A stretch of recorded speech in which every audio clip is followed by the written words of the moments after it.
Comenzar el curso del día de hoy. Y antes de comenzar, primero vamos a verificar que me escuchen y que vean la pantalla. Por favor.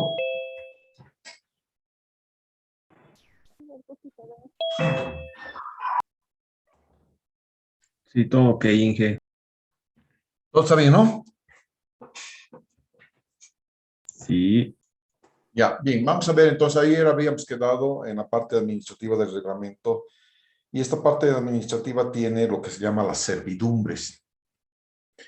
Y que es parte de una gran discusión. A veces se arman discusiones bastante estrictas, las discusiones respecto a quién tiene la razón y si me puedes dar o no me puedes dar permiso para tener un paso servidumbral. Entonces, el procedimiento está acá, está en el reglamento, y el reglamento es de cumplimiento obligatorio para todos. Entonces, primero lo que tienes que hacer es, si tú estás ayudando, digamos, a tu cliente en obtener, o más bien dicho, en la obtención de un paso servidumbral, entonces tú vas a tener que hacer un informe como proyectista, ¿no es cierto? Y deberás solicitar al predio sirviente el permiso de servidumbre para la ejecución de obras civiles, licitaciones sanitarias, agua potable, alcantarillado sanitario y pluvial. Normalmente será alcantarillado sanitario y el pluvial, lo que no, como son por gravedad, jamás te van a dar por el agua potable, porque el agua potable viene por presión. Entonces, no importa dónde estés, el agua potable se mueve de acuerdo a la energía, no a la gravedad, no a si el terreno está más elevado o más bajo. En cambio, otra cosa es con el alcantarillado, ¿no? El alcantarillado va a ir de acuerdo a la gravedad. Y eso tenemos que ver. Entonces, en caso de que tengas una respuesta favorable, tienes que firmar un compromiso, convenio de partes y presentarlo a la entidad competente para el cumplimiento de los alcances. Y en caso contrario, no hay acuerdo, el propietario del predio servido solicitará la intervención de la entidad competente para mediar en el conflicto. Muchas veces, cuando el proyectista presenta, y normalmente los parientes, los muy amigos te pueden dar paso servidumbral. Pero, por ejemplo, cuando tienes un poco frente, en 10 metros de frente, la alcaldía te dice que puedes apoyarte en ambas paredes. Entonces, si el predio de abajo, aguas abajo, colina abajo, diríamos aguas abajo. Si el predio colina abajo ocupa toda la pared de bote de lado a lado, entonces no hay caso, nadie te va a dar paso servidumbral, porque tendrías que derrumbar parte de su vivienda. Cuando te da un paso servidumbral, el área por donde está pasando la cañería, la tubería de alcantarillado, no puede ser intervenida. Es decir, ni siquiera el propietario del paso que está dando la servidumbre puede construir nada encima. Se queda entonces como si fuese una faja jardín, por ejemplo.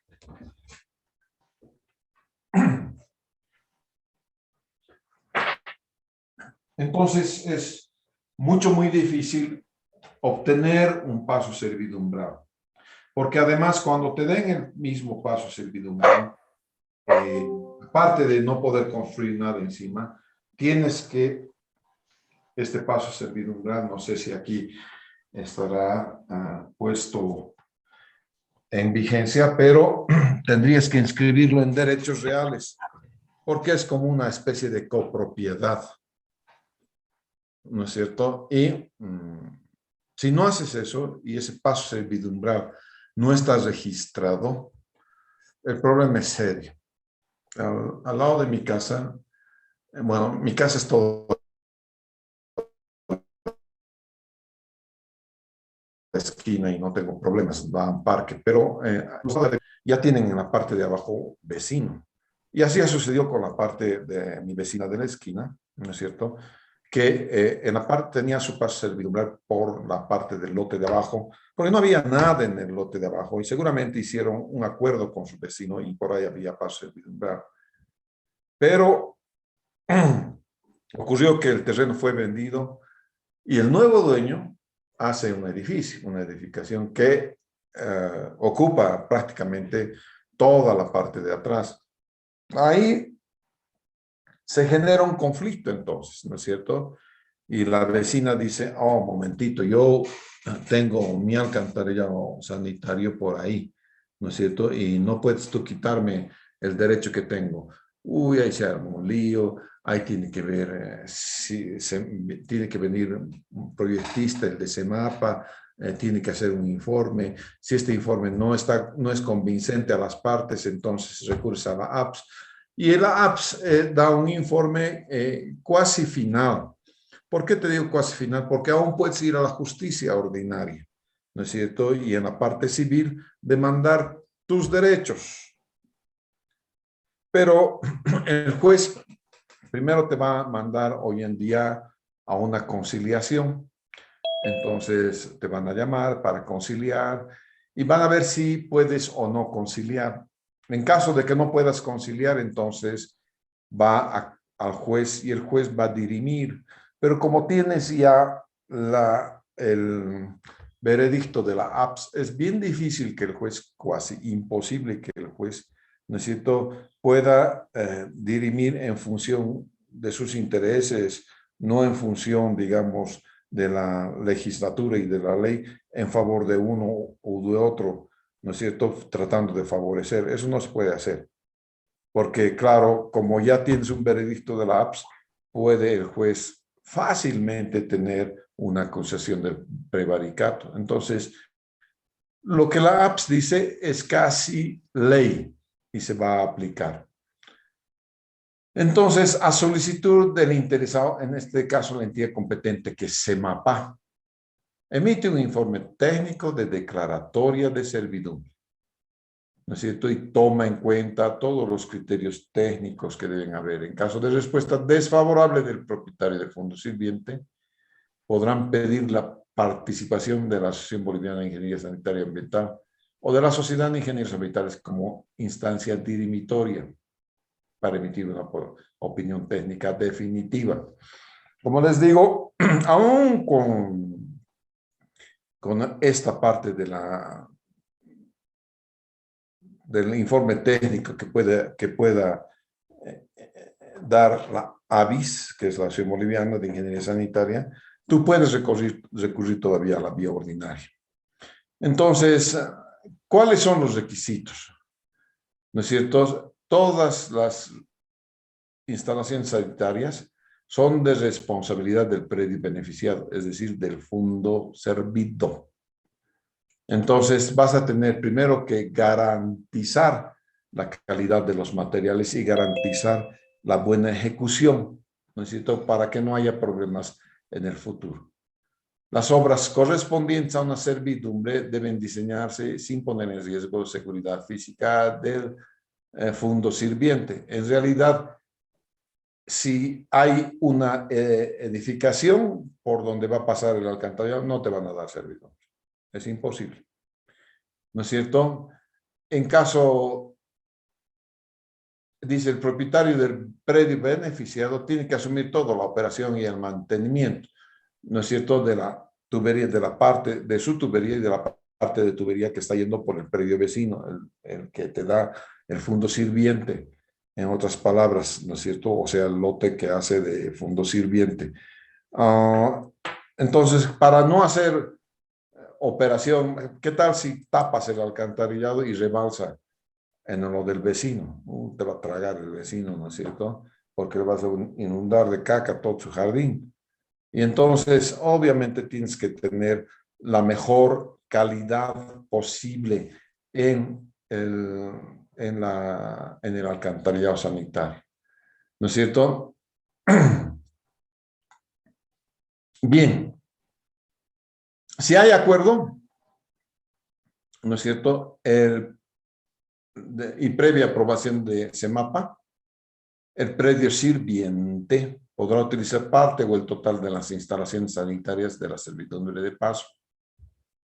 En otras palabras, si tú como lote beneficiario de la servidumbre tiendes un alcantarillado, el propietario que está colina abajo puede fácilmente, tiene el derecho de conectarse ya a lo que tú has puesto. Y todavía sigue siendo tu responsabilidad el mantenimiento del alcantarillado sanitario que pasa por el fondo sirviente. ¿No es cierto? Y la aplicación de la concesión de servidumbre será de acuerdo al procedimiento administrativo establecido por la autoridad de regulación y las normas legales vigentes. Aquí entra la APS, ¿no es cierto? Y a veces va a entrar lo que viene a ser la judicatura civil, ¿no es cierto? Ahí, como te digo, vas a entrar últimamente, hay, el año pasado creo, hay los jueces conciliadores, ¿no es cierto? En vez de entrar a juez, entonces viene el conciliador y trata de conciliar ambas posiciones. ¿Es fácil alcanzar una servidumbre? No, no lo es. Es muy difícil. Si el técnico de CEMAPA viene y ve que tú, por ejemplo, tienes la opción de cavar, digamos, cavar hasta los 5 metros que dice la alcantarilla sanitaria, te dice nomás, cava nomás aquí, saca a la calle de arriba, pero es que voy a cavar mucho, no importa, cava nomás. Llegas a la esquina, das la vuelta y al dar la vuelta ya encuentras la pendiente positiva. Y algún rato vas a recuperar tu excavación, ¿no es cierto? En sentido de que va a ser cada vez menos la excavación hasta encontrar la próxima cámara de alcantarillado. Eso le ha sucedido a un amigo que comerciaba con casas, compraba lotes, construía casas y las vendía. Pero hasta que obviamente compró una casa en la parte de arriba, casi estaba al medio su lote de la cuadra y CEMAPA le ha obligado a ir desde donde está su casa hasta la esquina y bajar hasta encontrarse con el alcantarillado sanitario público. ¿No es cierto? Entonces, de eso se trata el plazo servidumbral. Bien, aquí en los requisitos generales, ¿no es cierto? Lo principal es lo siguiente, ¿no es cierto? ¿Quién elabora? Aquí está. Antes, en la antigua RENISDA, hasta los arquitectos podían hacer las instalaciones sanitarias. Hoy en día no. ¿No es cierto? Involucra responsabilidad profesional y civil correspondiente a la Ley 1449, Ley del Ejercicio Profesional de la Ingeniería. Entonces nos hemos amparado en eso, los ingenieros sanitarios, y hemos dicho, momentito, aquí los únicos que pueden hacer diseños de redes de alcantarillado o agua potable son los ingenieros civiles, sanitarios e hidráulicos, respaldados por el Registro de Sociedad de Ingenieros SIP y acreditados a la Asociación Boliviana de Ingeniería Sanitaria. En otras palabras, el proyecto que tú vayas a hacer, cualquiera que sea primero va a ir a ABIS, que es la Asociación Boliviana de Ingeniería Sanitaria. Ahí van a hacer una revisión en ABIS, ¿no es cierto? Y después recién va a ir a CEMAPA. Y lo primero que va a ver ABIS es si estás o no estás registrado. ¿No es cierto? Si no estás registrado, ni te va a tomar el proyecto. Pero no solamente que estés registrado así, puedes ser ingeniero estructurista y no interesa a ABIS que seas estructurista. Tú tienes que demostrar que has hecho la mención sanitaria. Y cuando has hecho la mención sanitaria en tu egreso, ¿no es cierto? Entonces recién la Asociación Boliviana de Ingeniería Sanitaria te va a inscribir y después vas a ser uno de los miembros oficiales de ABIS. Entonces, es esto lo principal que se ha logrado ya a partir de julio de la promulgación de la presente reglamento de instalaciones. Y es bien lógico, señores.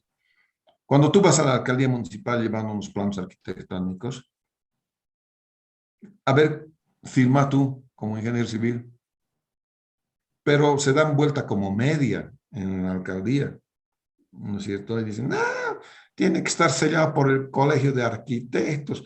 El Colegio de Arquitectos lo que más tiene es arrogancia y se permite, que se llama, opinar sobre problemas de ingeniería muy fácilmente. Al revés no sucede porque los ingenieros somos más callados, creo, o menos políticos seremos, no sé. ¿No es cierto? Y entonces no opinamos demasiado. Por ejemplo, deberíamos opinar mucho respecto a, digamos, cómo se ve la ciudad preventivamente, ¿no es cierto? A la Laguna Lalay también deberíamos, como ABIS, opinar, ¿no es cierto? Entonces, tendremos varias cosas a este respecto, ¿no es cierto? Entonces, todo el proyecto debe estar firmado por el proyectista, ingeniero, ¿no es cierto? Y el proyectista es el responsable de la aplicación estricta del reglamento del RENISDA, ¿ya? ABIS no te va a pasar, pero ni a patadas, si no está bien hecho, ¿no es cierto? Bien, hay una parte que son de la ejecución de obras. Esto no se está cumpliendo, se debería cumplir. Cada constructor debería tener un ingeniero sanitario que esté afiliado a ABIS como supervisor de la parte de ingeniería sanitaria. Eso no se está haciendo por el momento. Algún rato vamos a tener que sentarnos en ABIS y vamos a tener que exigir el cumplimiento a la alcaldía municipal, ¿no es cierto? Y con ello vamos a ver si los proyectos corresponden a lo que en la realidad se va a hacer en un proyecto de agua potable en una edificación. ¿Qué se necesita entonces? ¿Cuál es el procedimiento? ¿Qué tienes que tener cuando tienes que aprobar un procedimiento administrativo? Primero, el certificado de accesibilidad. Eso te da CEMAPA, ¿no es cierto? Y te dice, aquí está abajo, cuál es la factibilidad técnica, considerando la conexión de inmuebles y respecto a las redes existentes. De todo, de agua potable, alcantarillado sanitario y pluvial. Entonces, el que te da la certificación es ABIS. Yo me acuerdo cuando estaba de jefe de infraestructura, una vez me llamaron del seguro universitario. En la parte antigua del seguro universitario y en la parte de abajo, en el sótano, estaba emergencias médicas. Y un poquito más al fondo estaba ecografía y rayos X. Cuando llueve, cuando llovía, los rayos X se inundaban normalmente, ¿no es cierto? Entonces ponías un pozo y bombeabas para que no se inunde esa parte de rayos X. No sé con qué estará ocupado ahora, ¿no es cierto? Antes lo que era emergencias. Pero han construido un edificio enorme al frente del seguro universitario. Yo les dije, esto es un grave problema.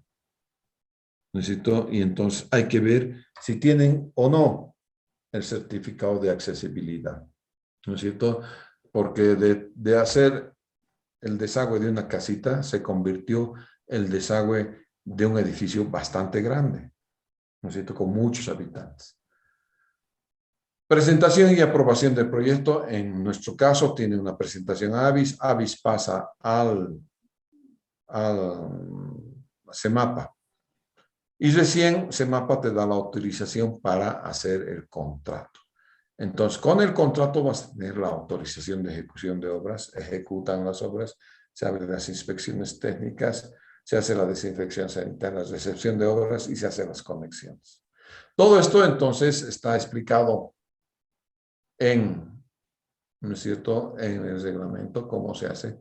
Pero para esta parte es mejor tener lo que nosotros utilizamos aquí en Cochabamba. Nuestra autorización, la ejecución de obras, tal cual dice las modificaciones a las obras, en fin. Pruebas e inspecciones técnicas, las pruebas hidráulicas. Trata de tener un poquito en las pruebas hidráulicas porque es necesario hacer la prueba hidráulica. Si después de construido, que esté todo bien con yeso y pintado, ocurre que hay una fuga en el agua caliente o el agua fría, te la van a reparar, van a abrir nuevamente la pared y te la van a reparar como fuga. Pero cuando vuelves a poner y vuelves a pintar, aun cuando pintes la pared entera, va a aparecer siempre una mancha de dónde estaba el error. No hay duda de eso. No hay cómo hacer perder eso. Ni el mejor pintor puede hacer perder eso. Entonces, a veces, cuando sucede eso, ay, Dios santo, ponemos un empapelado o podemos poner una pintura de esas decorativas, ¿no es cierto?, con textura, eso sí. Pero pintar así como estaba pintado tu pared en, qué sé yo, en un tema crema, yeso, color, nunca más vas a poder hacer desaparecer. Entonces vas a tener que proveer la instalación. Y aquí están los parámetros de prueba. Cuando tienes directo sin bombeo, indirecto con bombeo, cuántos son los 10 primeros minutos en megapascales y los 20 siguientes minutos también en megapascales. ¿No es cierto? No te olvides que las tuberías que vas a emplear tienen como mínimo una resistencia de clase 9, quiere decir resisten 90 metros columna de agua, 9 bares, 0.9 megapascales. ¿No es cierto? Entonces, a un pascal es un cachito más, ¿no es cierto? Y tu tubería debería resistir entonces 1 megapascal por 20 minutos. Si es que es sin bombeo. Si es que es con bombeo directo, peor. Ya vamos a ver qué son los sistemas directos y qué son los sistemas indirectos. Si es directo con bombeo, entonces vas a aguantar solamente 0.6 megapascales. O sea, 60 metros de columna de agua. En los tanques se hace la prueba de estanqueidad, ¿no es cierto? Se llena el estanque, ¿no es cierto? Y se deja por lo menos una semana.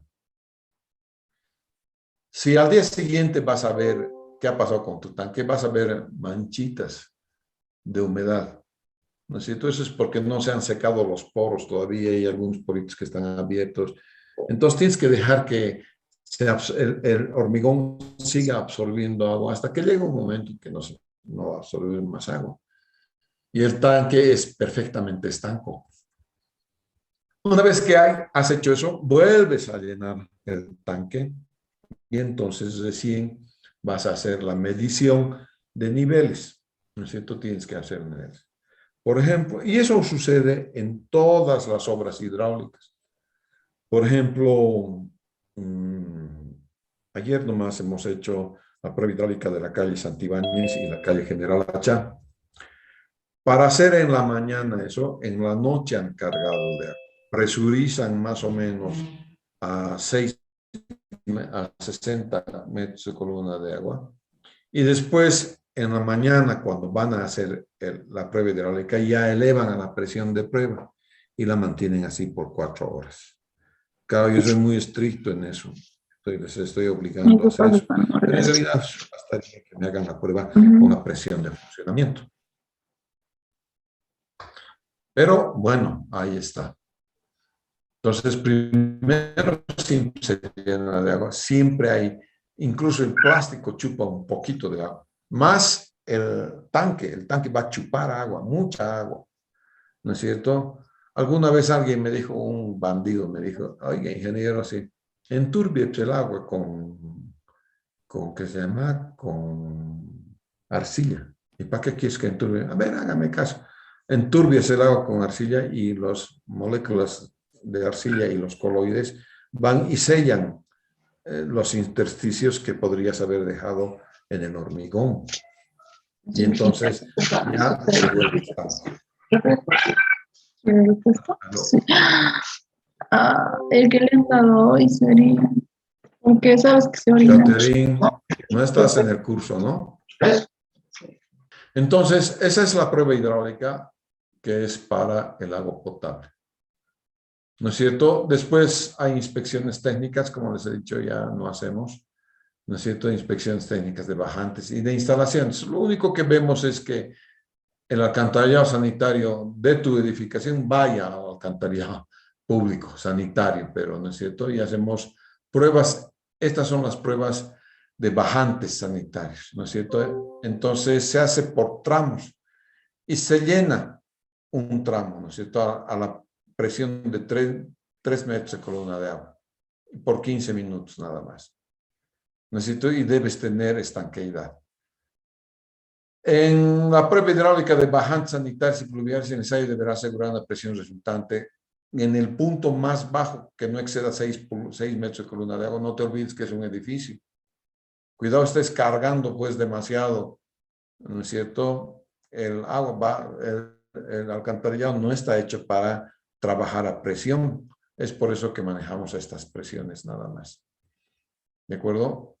Con aire y humo no hacemos. Normalmente, ¿ya? Se puede, está especificado en el reglamento. Si hay algún constructor que te dice voy a aplicar el reglamento y conoce el reglamento, entonces te puede obligar a ti como supervisor a aplicar el reglamento. Luego vamos a tener la desinfección de las tuberías de agua potable. Aquí es una otra operación clave, ¿no es cierto? Dice, para la desinfección vas a utilizar productos clorados como hipoclorito de sodio o hipoclorito de calcio.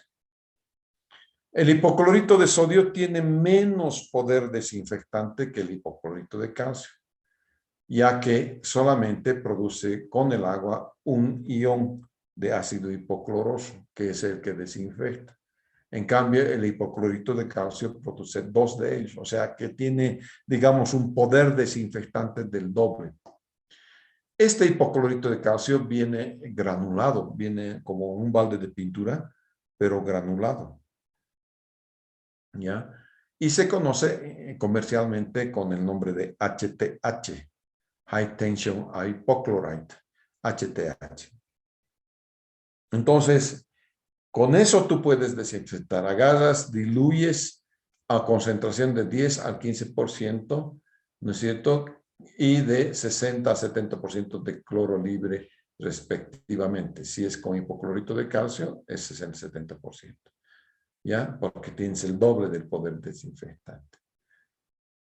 Se aplica una solución de cloro con una dosificación no menor a 50 miligramos por litro, manteniendo un tiempo de retención de 3 horas. Eso liquida todas las bacterias.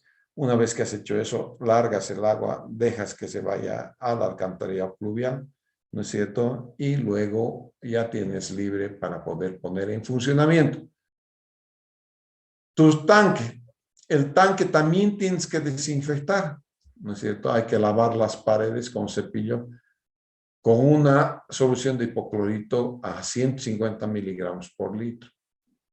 Los que han hecho plantas de tratamiento conmigo o van a hacer plantas de tratamiento conmigo, vamos a ver soluciones. ¿Ya? Y en las soluciones vamos a cargar entonces, ¿qué cosa quiero decir al 10%? ¿Qué cosa quiero decir cuando hablo de 50 miligramos por litro? Entonces, el peso que tú vas a tener, como les digo, viene sólido. es para esta dotación, ¿no es cierto? Es en miligramos por litro la solución a prepararse. ¿A qué solución? 50, 100, ¿cuántas soluciones?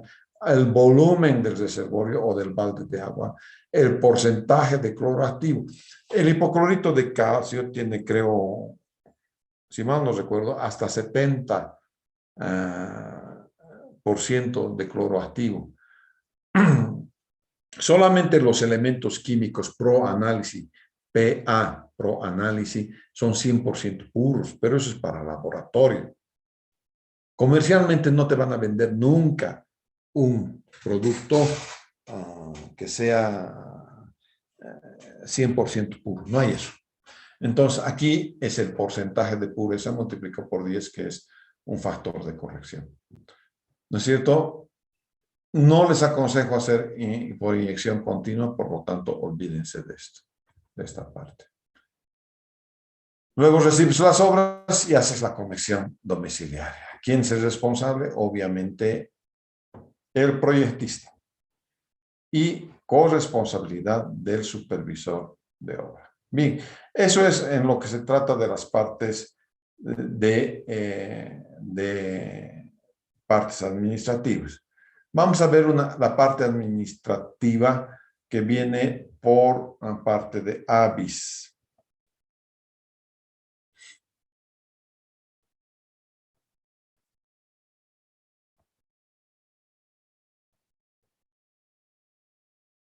Un segundito, lo voy a elevar.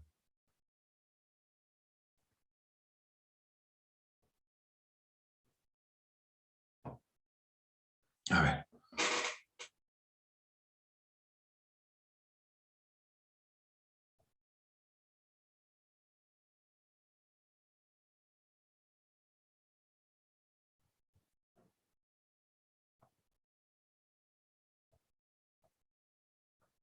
Ya.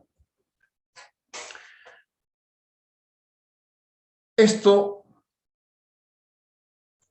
es una parte del tríptico que te entrega ABIS en el momento en que tú te estás inscribiendo, ¿no es cierto?, a la Asociación Boliviana de Ingeniería Sanitaria. Y estos son los requisitos para la presentación para proyectos de instalaciones sanitarias. ¿Qué tiene que tener entonces una instalación sanitaria? Tiene que tener una memoria descriptiva y una memoria de cálculo, ¿no es cierto? Tiene que tener además cómputos métricos, ¿no es cierto? Tiene que tener todas esas cosas. La memoria descriptiva dice, como su nombre indica, una descripción del tipo de proyecto que estás haciendo.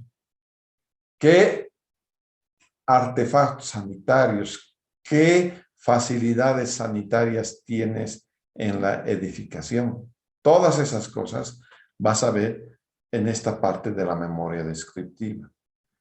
Entonces, tipo de proyecto en este orden. Tipo de proyecto, descripción del inmueble, ubicación, número de plantas, uso, etcétera.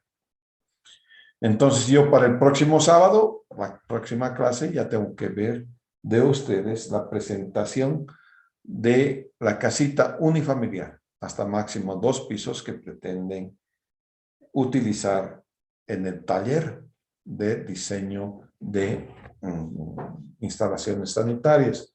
Eso es este sábado que viene, creo. A ver, vamos a ver, no me estoy acordando muy bien. Sí, es este sábado. Vamos a hacer este sábado.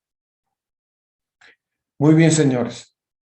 Después, porque yo tengo que ver si puedes, en lo que me vas a presentar, si tienes la ubicación, el número de plantas, el uso. Quiero ver todas estas partes para poder aprobarte el plano que tú vas a emplear en el diseño que te voy a pedir para esta primera parte. ¿Qué vas a diseñar? Agua potable, fría, agua caliente, alcantarillas sanitarias, agua pluvial, sistema contra incendios, el cálculo de la dotación diaria, el cálculo de dotación por personalidad de acuerdo a las tablas, del Reglamento Nacional de Instalaciones, tercera revisión de noviembre del 2011. No sé, creo que de julio del 2011 tenemos, ¿no? Sí, les he dado de julio. Entonces hay que bajar del internet la tercera revisión de noviembre del 2011. ¿Ya? Yo también la voy a bajar para que ustedes estén conforme con este requisito que tiene AVIS para poder hacer los diseños. Entonces, tienes la tabla 1.2 de dotaciones, la tabla 1.1 de tasa de ocupación de edificios públicos privados, página 133, tabla 1.3, cuadro de dotaciones comerciales y públicas. Para el sistema de agua caliente se debe tomar en cuenta la tabla 1.16 de la página 162 de esta tercera edición del reglamento y calcular la dotación diaria para este sistema, que debe estar incluida en la sumatoria final de la dotación diaria. O sea, la parte de agua que tú vas a calentar, tienes que tomarla en cuenta para la sumatoria final de la dotación diaria. Después tienes para la dotación contra incendios, cálculo obligatorio para edificios mayores de 3 pisos. En el caso que nos ocupa, que es simplemente una casita unifamiliar de 2 pisos, no vamos a hacer, ¿ya? Entonces, solamente aquí te dicen qué vas a hacer, dónde está la página, que te menciona el volumen mínimo de reserva para incendios que nunca deben ser menores que 7.5 cubos o 7.500 litros. Ya es un tamaño relativamente grande de tanque que sirve solo para hacer lucha o combate contra incendios. La incorporación de extintores debe estar técnicamente sustentada. A veces tenemos extintores en los edificios, pero el agua, por ejemplo, no sirve para, digamos, apagar un incendio cuando tienes incendio por falla eléctrica. Si le metes agua a la falla eléctrica, vas a tener varios muertitos. No solo uno, ¿no? Varios muertitos. Tiene que ser nomás con extintores, ¿no es cierto? En ese caso, ¿no es cierto? Cuando tienes combustibles tampoco puedes echarle, ¿no es cierto? Vas a propagar el fuego nada más, ¿no es cierto? Bien, eso es en cuanto te están pidiendo de la parte administrativa, ¿no es cierto? Los valores importantes deben ser incluidos en la memoria de cálculo, son los volúmenes de tanque cisterna elevado, diámetro de la acometida. Yo siempre insisto en que esto sea muy clarito, porque cuando Semapa te vaya a hacer el contrato, tiene que saber el diámetro de la acometida a la cual tú estás postulando. En caso de diámetros mayores a 3/4, la decisión de combinar el número de acometidas para el diámetro calculado queda a cargo de Semapa. Semapa te va a decir si vas a tener 2 medidores de 3/4, un medidor de 2 pulgadas, no sé. Para edificios, debes calcular los sistemas de agua en la forma separada. Es decir, agua potable, agua caliente, alcantarillado sanitario y alcantarillado pluvial son subcapítulos. Ahí tienes que tener tubería de succión para el bombeo, ¿no? Tubería de succión, impulsión, distribución, montantes, presiones. Todo esto tienes que tener tal cual te están diciendo acá, en ese orden, ¿no es cierto? La memoria descriptiva. Y en la memoria de cálculo justifica técnicamente el diseño de sistemas de agua potable, fría y caliente y sistemas contra incendios. Es responsabilidad del proyectista, se debe cumplir como mínimo lo solicitado en el RENISDA, tabla 1.5, velocidades máximas admisibles, ¿ya? Página 143. Entonces, tu red de agua potable, fría y caliente la vamos a verificar, a ver cómo te ha ido con las velocidades. Eso es una primera cosa que vamos a ver. Tienes que tener los cómputos métricos y tienes que dar las especificaciones técnicas. En los planos, aquí están los planos, voy a conseguir un mejor escaneo de esto.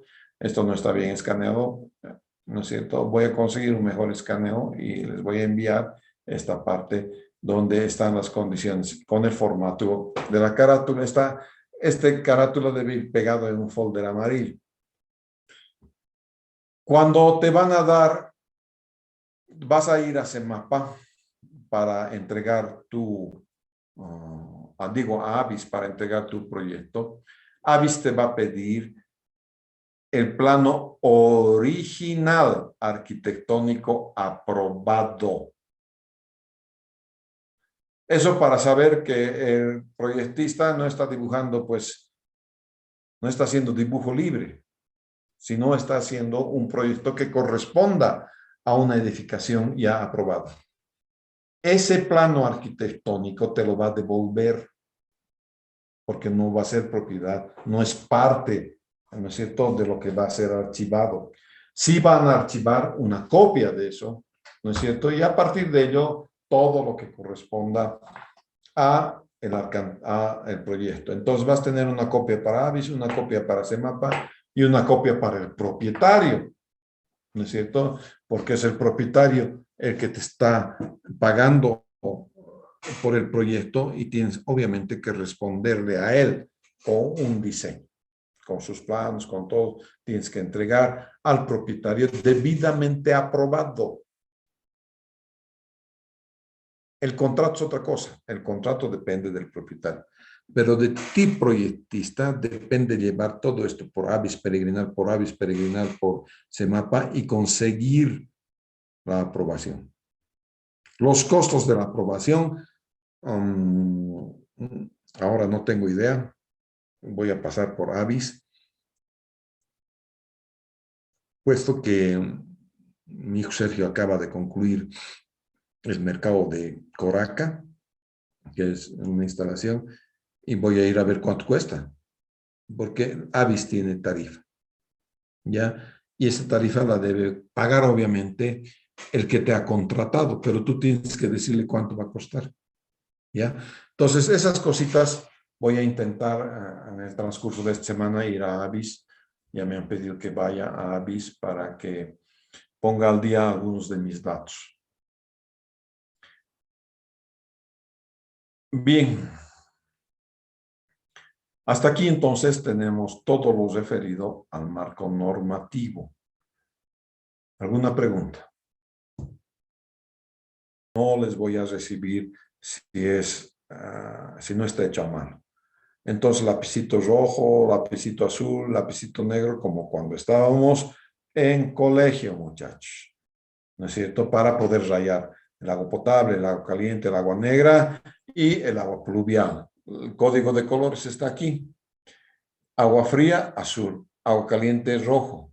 Alcantarillado sanitario, cafecito. Ventilación, cian o celeste. Sistema contra incendios, anaranjado. Y desagüe pluvial, verde. Entonces, son esos los colores que vamos a emplear. ¿Ya?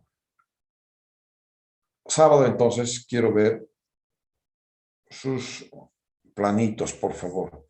Y no pongan un plano del semestre anterior ni del semestre anterior, que los tengo todavía en mi computadora y me acuerdo mucho muy bien de cuáles son los planos que han presentado mis alumnos en proyectos pasados. Los únicos que tienen el derecho a eso son los que están repitiendo el semestre. ¿Ya? Muy bien, señores, muchas gracias. Nos vamos a ver el día sábado entonces.